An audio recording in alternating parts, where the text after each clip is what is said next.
Now, let's get to mine. My first pick this week, and I never would bet this team ever, but this matchup's too good. This point spread's too good. Sometimes you got to hold your nose and pick this to make money because it's too good to pass up.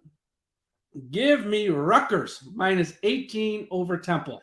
Yes, this isn't exactly LSU, Alabama, I know, but money's money at the end of the day. And here's why.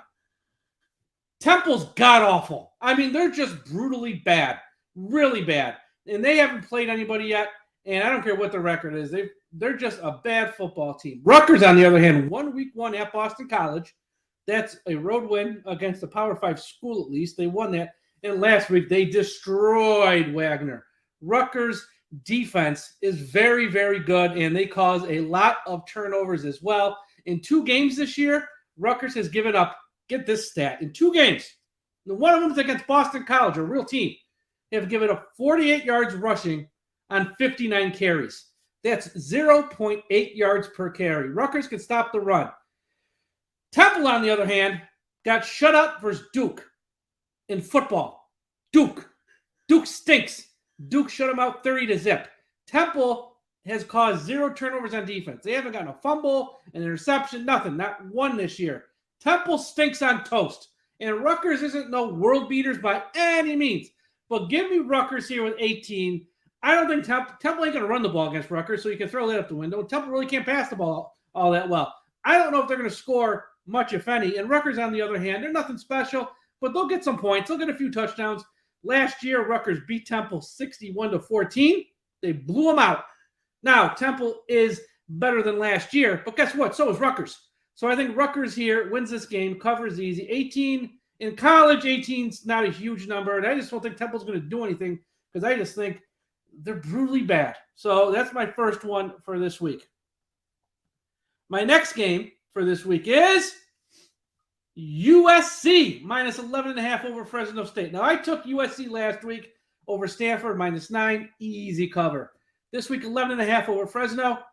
Guess what? I'm taking them again, and I'm going to probably take them every week until they give me a reason not to. And I am 100% on board, officially on board with the on the USC bandwagon. I'm all in. This is the real deal, folks. Lincoln Riley's a genius. He's an offensive guru, mad genius. And Caleb Williams, a quarterback, might win the Heisman when it's all said and done. I don't know if he's talking about him now. When it's all said and done, he's going to win the Heisman. Caleb Williams, through 2 games, is completing 80% of his passes. And they played, a real team last week. So against Stanford, he's completing 80% of his passes on the season. He is unreal. So good. USC is going to put up their 40-plus points. You can take that to the bank almost any week. They're going to put it up this week because Fresno State's nothing special on defense. On the flip side here, Fresno State's going to score, and they'll get their points. Their offense is decent, but I don't know. They ain't going to win a shootout with USC. That's the thing. They ain't going to win a shootout with USC. And last week, USC was up by a ton against Stanford, and Lincoln Riley kind of called off the dogs. Not that Stanford came close to winning, but they inched back in the game ever so slightly.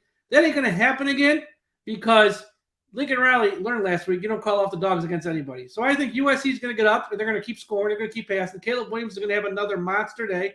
And I just think when it's all said and done, this is a USC team I think is going to run through the Pac-12 and probably run the table and get to the playoffs. They're that good. So give me USC laying 11.5 at home. It's a late start for those of us on the East Coast, 10:30.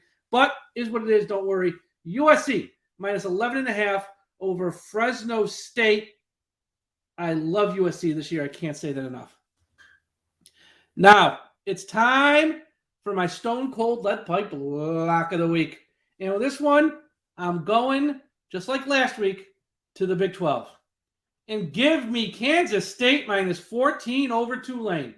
Tulane might be 2-0, but Tulane has beaten UMass and Elkhorn State. So they're 2-0, but are they really? I mean, beating Elkhorn State's like beating me, Tom, Ian, Josh, and about like 5 or 6 other guys from our website. They're not having a real team. Kansas State, on the other hand, last week blew out Missouri. That's an SEC school. Kansas State has been tested for real, and the level of opponent here matters. Kansas State has 5 interceptions this year. Kansas State's running game is absolutely lethal, with Deuce Vaughn having 271 rushing yards and 3 touchdowns in the first 2 games. Kansas State's running back, Adrian Martinez, is averaging over 6 yards a carry. They are just running the ball left and right with the most powerful, lethal running game maybe in college football right now. And Tulane has 0 chance of stopping that. Kansas State will get their yards on the ground, and Tulane ain't going to pass the ball against a Kansas State secondary that is outstanding and already has 5 interceptions in 2 games. Hear that? And they played Missouri, a real school from the SEC. They got 5 interceptions in 2 games. And if you think Tulane, who's played Elkhorn State and UMass, is going to pass the ball against Kansas State, you got another thing coming. It ain't going to happen. Tulane can't score.